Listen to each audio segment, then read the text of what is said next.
Barishal Sherebangla medical হাসপাতাল, ভোগান্তির যেন শেষ নেই এখানে। মূলত মানুষ এখানে চিকিৎসা নিয়ে জীবন বাঁচানোর জন্য গেলেও চরম ভোগান্তিতে পড়তে হয় শেরেবাংলা মেডিকেল হাসপাতালের বাউন্ডারিতে পাড়া দিলেই। বিশেষ করে শেরেবাংলা মেডিকেল হাসপাতালে রয়েছে সিন্ডিকেটের পরে syndicate, doctor syndicate, nurse syndicate, এমনকি আয়াবুয়া থেকে ট্রলিম্যানদেরও রয়েছে সিন্ডিকেট। যেই সকল সিন্ডিকেটের গণ্ডি পাড়াতে পাড়াতে আদমরা মানুষ হয়ে যায় মৃতপ্রায়। অনেক সমস্যার মধ্যে বিশেষ করে রয়েছে শেরেবাংলা মেডিকেলের দায়িত্বরত ডাক্তারদের প্রাইভেট ক্লিনিক। শেরেবাংলা মেডিকেলে যথাযোগ্য চিকিৎসা থাকলেও প্রদান করা হয় না ঠিকমতো চিকিৎসা, পাঠিয়ে দেওয়া হয় তাদের প্রাইভেট ক্লিনিকে। অপরদিকে চিকিৎসা পাওয়ার জন্য করাতে হবে টেস্টের পরে টেস্ট, এবং সেই সকল টেস্টও করাতে হবে চিকিৎসকের পছন্দ মতো ডায়াগনস্টিক সেন্টার থেকে। সিটি স্ক্যানের মতো অতি জরুরি ব্যয়বহুল টেস্ট শেরেবাংলা মেডিকেল হাসপাতালে থাকলেও কখনোই করানো যায় না এখান থেকে।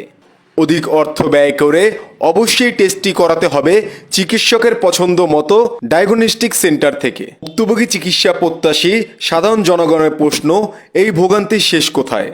আপনি চাকরি করেন? না, আমি এলাবেন না, সেই দেখছি। নাম কি? সুমাইয়া। আমি তো চাচ্ছি আমার পেশেন্ট এখানে, আমাকে আল্ট্রাসাউন্ড স্যার এখানে আল্ট্রাসাউন্ড করাইতে। আমার মেডিকেলে কোনো কাজ নেই। আপনারা এই কমিশনটা কিভাবে পান? যে রুগী মেডিকেল যে আনেন এটা আমি কমিশনটা কোনো পান? রুগী আনি না, আমার আমরা কাজ হচ্ছে দেখছি ডাক্তারের সাথে থাকা। কোন ডাক্তার? মহাতার। আমরা তো দেখলাম আপনারা আন্দাজি কথা কি মনে করছেন আপনি? কি আমার দেখছেন কখন ওই মেডিকেলে? মুখোশ পরা এই মনে হয়। মুখোশ পরা কেন, এমনি ছাড়াও আপনি আমার কোনোদিন দেখেন না, এই কথা বলবেন না। দোতলায় করাইবেন, একটা আলট্রাসাউন্ড আছে। আপনি ওই গেট থেকে রওনা দিছিলেন? হ্যাঁ, আলট্রাসাউন্ড আছে, পরমাণু দিতেছিল, পরমাণু আজকে সিরিয়াল নাই, এর জন্য না দোতলায় নিছিলেন। আপনি বললেন না যে আমি রুগী এখানে, হ্যাঁ তাহলে এদের নিয়ে ডায়াগনস্টিক সেন্টারে রওনা দিছিলেন কেন? হ্যাঁ, গেছার মনে দিয়েছে চাচারে। কেন? আপনি কে? হ্যাঁ, আপনি আমি কে? কিছু না, আমি একজন সেবক। হ্যাঁ, কিসের সেবক? কিসের? মানুষের সেবায়। কোন জায়গায় আপনি কাদের সাথে কাজ করেন? কারোর সাথেই না, হ্যাঁ, কারোর সাথেই না। তাহলে আপনি ওইখানে বসে বললেন যে আমি ডাক্তার হ্যাঁ, দেখাই দিয়েছি। অবশ্যই। আপনি এখন দেখলাম যে আপনি ওই যে টলি নিয়ে রুগী নিয়ে তারপরে আপনি ডায়াগনস্টিক সেন্টারে যাচ্ছেন, কারণটা কি? কোনো কারণ নাই। আপনি টলি পাইলেন কিভাবে? টলি পাইছে, রাস্তা নামছে টলি, আমি চাচা ছিলেন, আমি কইছি আপনি ওয়ার্ড বয় একটা লোক কোন নিয়ে চাষা? আসেন। আপনারা তো দেখলাম যে তারা টানা হেঁচড়া করতে আছে। রুগীর তারা ভিজিটারে প্রশ্ন করবেন, রুগীর ভিজিটারে প্রশ্ন করবেন। তারা আপনারা টানা হেঁচড়া করতে আছে, আপনারা বলতে আছে সে ওই দিকে যাবে না এদিকে আসবে, কিন্তু আপনি ওই যে ডায়াগনস্টিক সেন্টারে নিতে চাইছিলেন, কারণটা কি? আমি আপনাদের পদ্ধতিতে বাদ দেব। আমি কেন আসছেন কোথা থেকে আপনারা? এখানে আছেন কেন?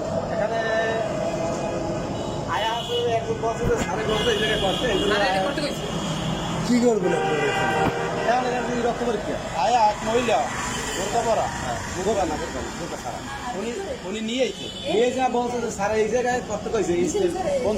চরমতি থেকে ও, এখানে গেছিলেন কোথাও? এইখানে গেছিলাম আবিদ ইসলামের মেডিকেল সার্ভিসে। মানে আপনার বাচ্চা ভর্তি করেছিলেন কোথায়? ভর্তি করে না, ডাক্তার দেখাইছে নুরে আলম তাকে। দেখানোর পর ওইখান থেকে পরীক্ষা দিয়েছে, পরীক্ষার সামনে একজন মহিলা আছে, আর একজন ওনাদের মনে হয় স্টাফ নাকি ছোটো, আমরা বলতে মনে হয় স্টাফই হবে। উনি এইটা ঠিকানা এখানে দিয়ে পাঠাইছে, আবিদ মেডিকেল সার্ভিস বলছে এখানে। আর আমার ওইখানে মেডিকেল ভিতরে যেতে পরীক্ষাটা আমি মেডিকেল থেকে যেতে আমি 500 টাকার ভিতরে করতে পারতাম, আর এখন এইখান থেকে যেতেছে এইখানে আমার 1650 টাকা চাইতে আছে। আর আবার আজকের ভিতরে আমি তো টাকা এত নিয়ে এসেছি যে আজকের ভিতরে না করতে পারি, কালকে তো বন্ধ, কালকে দেখাইতে পারবো না। মানে আপনার কি কি আপনার এই টেস্ট দিচ্ছে?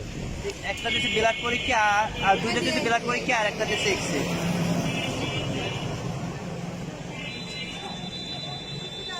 এখন আপনি বলতে চাচ্ছেন কি আপনি কি হয়রানির শিকার হয়েছেন নাকি? হ্যাঁ, এটা তো হয়রানির শিকারই। আমি জাস্ট আমার মেডিকেল থেকে আমি করতে পারতাম, আমি অল্প টাকার ভিতরে পারতাম। এখন আমার এইখানে দেশে আমার তো এখন বেশি, যেখানে বলছে ওইখানে না গেলে আবার বলবে এটা তো ঠিক হয় না, আবার আমার করতে হইবে, এই কারণে আমি এটা এখান থেকেই আমার করা লাগবে, এটা হয়রানির শিকারই।